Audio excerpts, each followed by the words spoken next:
Abra sua Bíblia no livro do profeta Isaías, capítulo 45.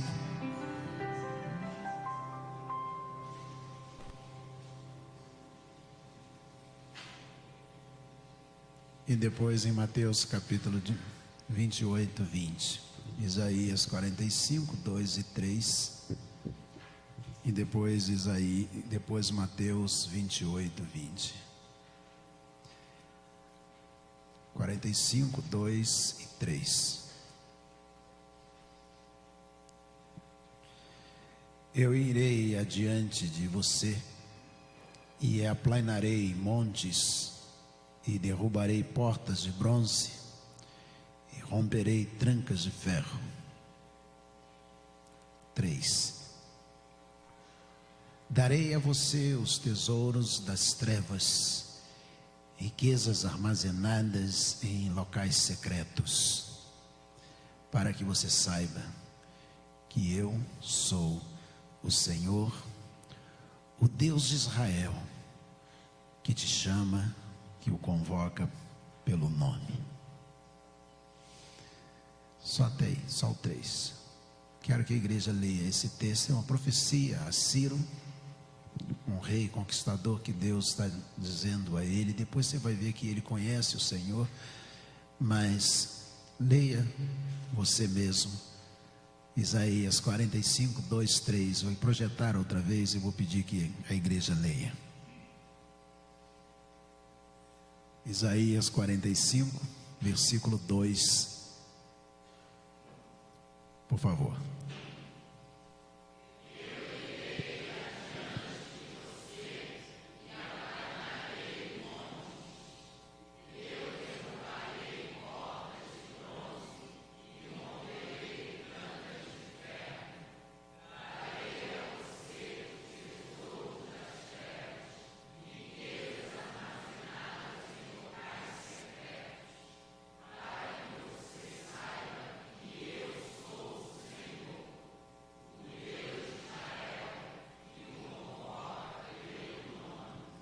Amém. Mateus 28, 20, por favor.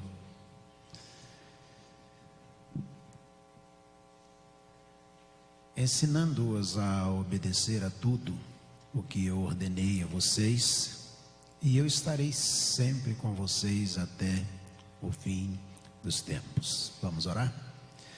Senhor, obrigado a Deus, porque o Senhor é um Deus presente, que podemos sentir que Tu te manifestas, ó Deus, mesmo antes que cheguemos a algum lugar. Podemos perceber a Tua presença já ali, que o Senhor, ó Deus, já está exercendo, ó Deus, o Teu querer, a Tua soberania naquele lugar.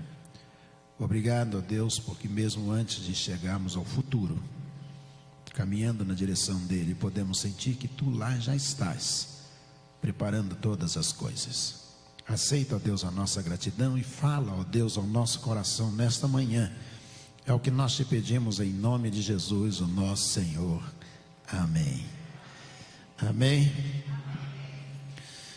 Quando nós pensamos em missões, sempre pensamos na grande comissão. Deus comissionou, Deus mandou os discípulos dizendo: ide por todo o mundo e pregai o evangelho a toda criatura, e todo aquele que crer e for batizado será salvo. Você deve ensiná-la a guardar todas as coisas que eu tenho ensinado a vocês. E Jesus diz: mas eis que estou convosco todos os dias. E nós sempre temos a visão de que quando vamos, Deus está conosco. E vai dar certo. A coisa vai acontecer porque Ele está conosco. Seja o que for, nós temos a convicção. Seja a convicção de Paulo na prisão, dizendo: eu posso todas as coisas naquele que me fortalece. Pode ser o grande desafio do apóstolo Pedro de dizer, já aos 64, no ano 64, dizer: lançando sobre Deus toda a vossa ansiedade, porque Ele tem cuidado de vós. Nós sempre pensamos num Deus presente, e Ele está presente. Ele está agora cuidando de cada um de nós. E Jesus, nós podemos fundamentar essa afirmação com a conversa de Jesus com os apóstolos, quando Ele diz: vocês podem ir, eu estarei com vocês. Vocês vão pregar o evangelho a todo mundo. Eu imagino os apóstolos sentados, Jesus em pé, olhando para eles, Jesus ressurreto, olhando para eles, dizendo: olha, eu quero dizer a vocês que vocês podem ir. Vão por todo mundo e preguem o evangelho a toda criatura. E eles se entreolharem, os apóstolos, olhar um para o outro e dizer: como assim por todo mundo? Eu não sei ler, dizia o apóstolo Pedro, eu não sei nem ler nem escrever. Ainda, ele era indouto, incauto ou iletrado, a expressão Atos, dizendo: eu não tenho essa condição de ir por todo mundo, como que eu vou pregar às outras nações? Nós sempre temos a ideia de que Deus está hoje trabalhando para o dia de hoje. Jesus já nos ensina que Deus trabalha até agora, mas que Ele não trabalha só pelo agora. Quando nós precisamos de pão, pedimos o pão de hoje, mas Deus não está trabalhando somente para o dia de hoje. Deus já está trabalhando para a semana que vem, para o mês que vem, para o ano que vem, para a década que vem, para o século que vem e para o milênio que vem. Os apóstolos se entreolham naquela comissão pensando: como vai ser? Jesus diz: tem uma coisa que eu quero dizer a vocês. Eis que estou convosco todos os dias. O verbo está no presente do modo indicativo, dizendo: é agora. Neste momento eu quero dizer a vocês que eu estou com vocês, estou contigo, estou convosco, e eu vou caminhar junto com vocês. Onde vocês forem, eu irei também. Quando vocês forem presos, eu estarei lá na prisão junto com vocês. Em Filipe, ainda que venham espancar vocês, eu estarei lá na prisão com vocês. Ainda que vocês sejam perseguidos e tenham que sair da cidade, eu estarei com vocês. Eu não estou dizendo a vocês que vocês vão ter uma vida que vai ser um mar de rosas. Não estou dizendo a vocês que vocês estão livres de todo tipo de tentação, de enfermidade, de problema social. Eu não estou prometendo isso a vocês. Jesus disse: eu estarei com vocês. Muitos de vocês serão levados às prisões por amor de mim. Muitos de vocês serão perseguidos por amor de mim, disse Jesus. Mas eu estarei com vocês. Nós vamos estar juntos, disse Jesus. Mas como pregar o evangelho a todas as nações? A profecia de Isaías 45 nos dá a perceber, não Deus dizendo que você vai lá agora, eu vou contigo. Você está doente, eu vou curar você agora. Você está com um problema na sua casa agora, eu vou lá resolver o seu problema. A profecia a Ciro nos dá a entender que Deus já está alguns quilômetros à frente antes de nós chegarmos lá. E quando eu leio esse texto para comparar com Mateus 28, eu começo a perceber que Jesus está dizendo aos discípulos, é a profecia dada a Ciro. Imagine você, Jesus disse assim: vocês vão por todo o mundo. Era um grupo simples, um grupo de pescadores. Como que vamos pregar na Etiópia? Como que vamos pregar fora da Judéia? Como que nós vamos pregar no Egito? Como é que nós vamos pregar em outras nações, em outras línguas? Como nós vamos conseguir fazer isso que ele diz? E ele disse que vai estar conosco. Como que nós vamos conseguir? A primeira reunião que encontramos no livro dos Atos dos Apóstolos, no capítulo 2, os discípulos estão reunidos naquele lugar, conhecido como o dia de Pentecostes, e veio sobre eles línguas repartidas como de fogo, e ouviu-se um ruído como que de um vento naquele lugar, e ali estavam 12 nações representadas pelas pessoas que estavam naquele lugar. Judeus de todos os cantos da terra estavam ali reunidos. E eles então ouviram alguma coisa aconteceu, os corações deles se moveram e 3.000 pessoas foram batizadas naquele dia. Os apóstolos ainda nem tinham começado a trabalhar, mas Deus já estava trabalhando antes mesmo que eles começassem a pregar a todo mundo. Quando acabou aquela reunião, os judeus de Esparta voltaram para o seu lugar, os judeus romanos voltaram para os seus lugares, os judeus da Síria voltaram para os seus lugares, e eles retornaram, e os apóstolos nem ainda haviam chegado lá, e Deus já estava pregando o evangelho por todos os cantos da terra. No ano 60, quando Paulo chega a Roma, já tem uma igreja.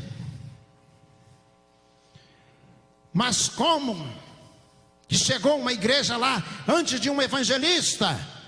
Acredita-se que os judeus que estavam no Pentecostes, os judeus romanos, se converteram naquele dia de Pentecostes, e eles voltaram para Roma e eles implantaram uma igreja em Roma. O Deus que trabalha dizendo a Ciro: pode ir que quando você chegar lá eu já resolvi o problema. Pode acreditar que quando você avançar, pensando como vai resolver o problema, já estará resolvido. Eu vou tirar riquezas para você da escuridão, vou enriquecer você, vou abençoar, vou te dar a vitória sobre os inimigos, mesmo antes de você começar a batalha. Não é um Deus só do presente. Os apóstolos perceberam isso claramente. Jesus disse: podem ir, eu vou com vocês. Mas quando chegavam lá, Deus já estava trabalhando há muito tempo. Deus já estava realizando a obra muito antes deles saírem, darem o primeiro passo em direção a determinada cidade ou enfrentarem determinado problema social. Paulo e Silas foram presos e eles foram espancados. Meia-noite, tudo escuro, a prisão escura, porque diz que o carcereiro teve que acender algo para poder entrar ali. No meio da escuridão, eles dois estão machucados, batidos, torturados, e eles estão cantando. E eles estão cantando, não pelo que Deus fez. Eles apanharam, estava sangrando, provavelmente estava doendo, mas eles estão cantando por aquilo que Deus vai fazer. Quantas vezes nós deixamos de tomar posse daquilo que Deus tem para nós, porque nós paramos de cantar, porque nós paramos de adorar, porque a coisa ficou difícil, nós estamos enfrentando problemas e nós vamos recuar, nós vamos cessar toda a nossa atividade, toda a nossa adoração. Eu não vou mais, eu tenho problema no meu bairro, o ônibus não está mais no meu bairro, eu estou enfrentando dificuldade, eu não vou mais. Paulo e Silas disseram: o que a gente faz? Vamos cantar. Mas cantar porque a gente apanhou? Não. Vamos cantar porque as costas estão sangrando? Não. Vamos cantar por aquilo que Deus vai fazer. O crente, ele não olha aqui adiante, um passo, dizendo: é aqui que eu quero ver Deus presente. Deus está dizendo: eu estou aqui, mas eu já estou trabalhando a 1 quilômetro à frente, onde você só vai chegar daqui a uma semana, um mês, daqui a um ano. Jesus disse: podem ir. Mas quando vocês chegarem lá, já aconteceu o Pentecoste. Já tem gente pregando o evangelho em todo o mundo, em todos os cantos da terra.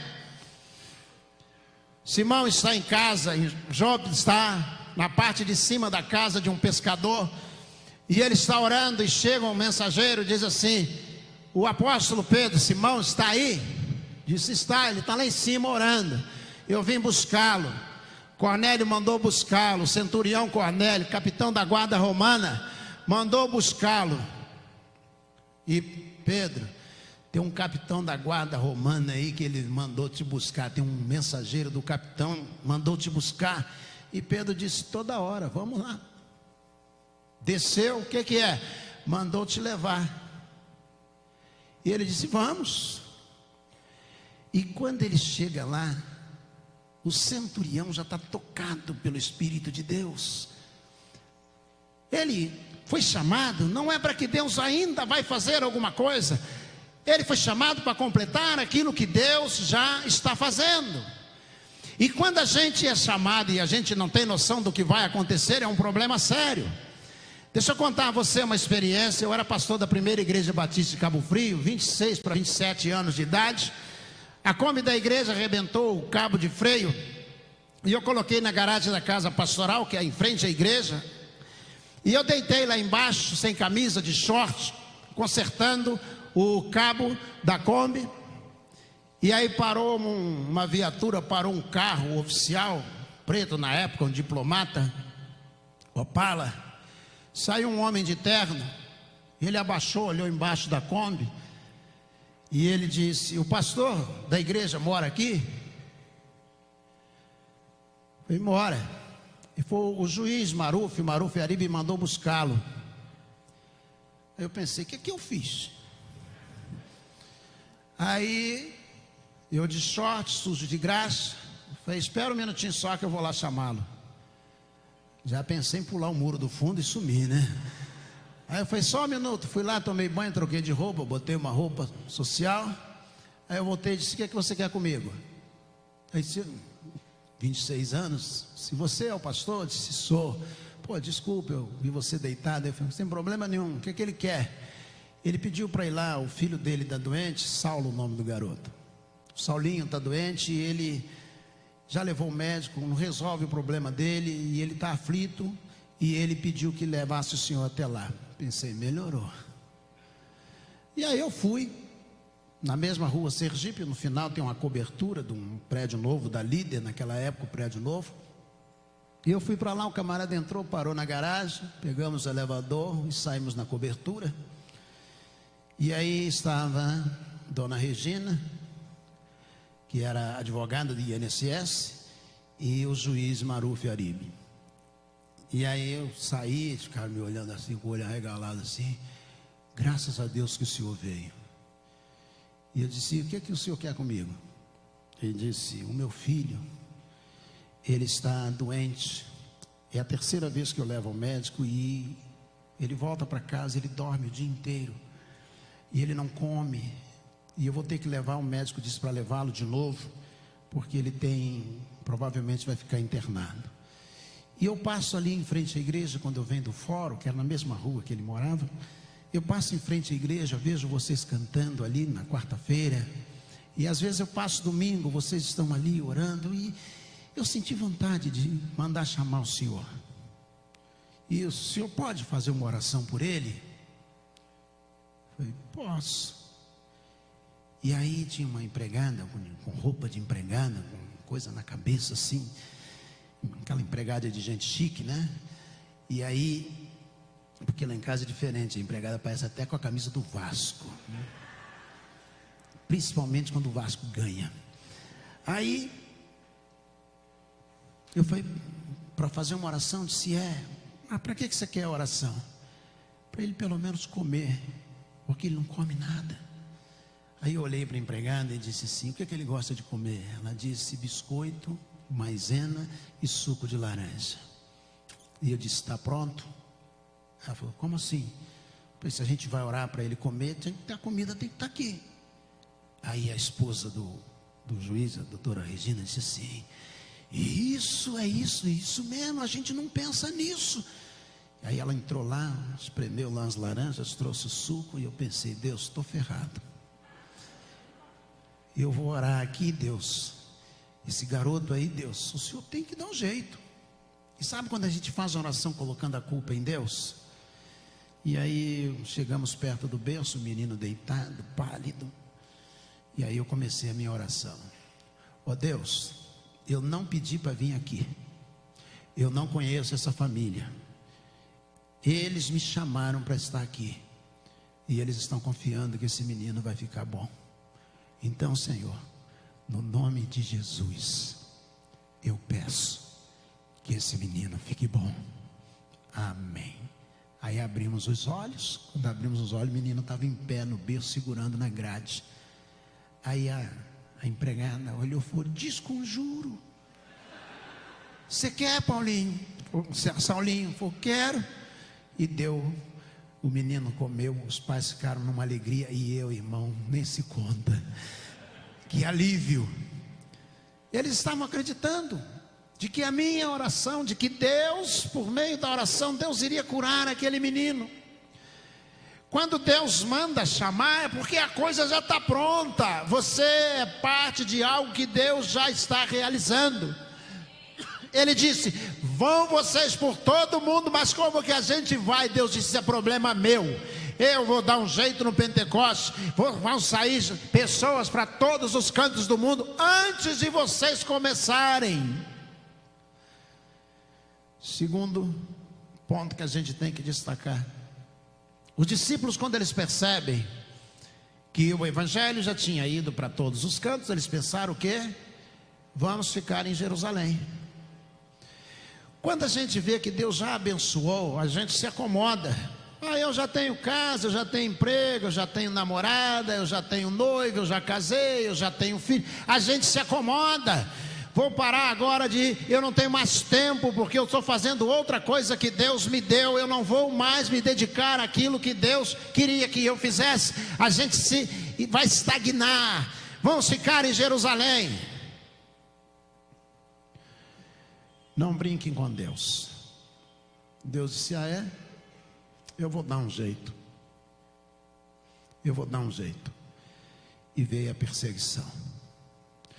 Eu acredito que a perseguição, o livro A História da Igreja, ele relata, e eu também acredito, que a perseguição só veio por causa da acomodação dos crentes em Jerusalém. Você lembra quando Moisés saiu do Egito, e Deus disse: você vai para a terra prometida? E quando ele chega em Refidim, diante do mar, ele fala: chegamos, aqui é a terra prometida, e vamos abaixar acampamento, vamos ficar aqui, porque o mar está ali, a gente não tem mais para onde ir, vamos ficar aqui. E aí o que Deus fez? Diz: endureceu Deus o coração de Faraó. E Deus mandou o Faraó atrás de Moisés e todo o povo. Deus só mudou, não havia razão mais para Deus mudar o coração de Faraó. Faraó já era coisa para trás, para lá, já tinha passado, ficou no Egito. Moisés já estava longe do Egito, mas Moisés achou: vamos ficar aqui mesmo em Refidim, vamos ficar aqui junto do mar, aqui é a nossa terra prometida. E Deus mandou então, mudou o coração de Faraó. E Faraó vai, e quando eles estão se aproximando, todos os cavaleiros do Egito, eles estão se aproximando, e Moisés então diz: Senhor, o que eu vou fazer? E Deus disse: por que clamas a mim, Moisés? Diga ao povo que marche. A terra já está pronta lá, eu já preparei a terra é de vocês. Vocês só têm que caminhar, vocês querem ficar parados? Quantos de nós, depois que alcançamos uma bênção, paramos e não queremos mais ir adiante? E Deus precisa mandar uma perseguição, Deus precisa criar uma situação de constrangimento para que a gente não consiga mais caminhar, não consiga ficar parado e diga: você vai caminhar sim. E Moisés disse: o que eu faço? Deus disse: toca nas águas. Toca nas águas, porque tudo isso já está preparado, você só tem que tocar nas águas. Jesus diz aos discípulos: missões há em si, missões é, deixa eu usar o singular, missões é você acreditar que Deus já preparou tudo. Mas Deus quer chegar até os povos perdidos lá do fim do mundo. Ele já chegou, mas precisa um missionário ir para lá, e nós mantemos esse missionário com as nossas ofertas. Mas eu vou ofertar com o quê? Deus já tem o dinheiro. Se você quiser ofertar, Ele entrega o dinheiro na sua mão. Você pode até gastar o dinheiro que Deus te deu, porque você se acomoda. Se eu não vou ficar por aqui mesmo. Por que os apóstolos foram presos? Porque eles precisavam se mexer. Por que eles enfrentaram perseguição? Porque eles precisavam sair da cidade para irem para outra cidade que Deus já tinha preparado. Por que alguns deles morreram? Para que os outros pudessem acreditar que teriam que ir além, fazer mais. Podem ir. Jesus diz: eis que estou convosco todos os dias. Mas eu prefiro a expressão dada a Sírio: pode ir, que eu já conquistei a cidade, que eu já preparei missionários, que eu já organizei trabalhos, que eu já fiz a obra que precisa ser feita. Eu só preciso de você para completar o que eu já comecei a fazer.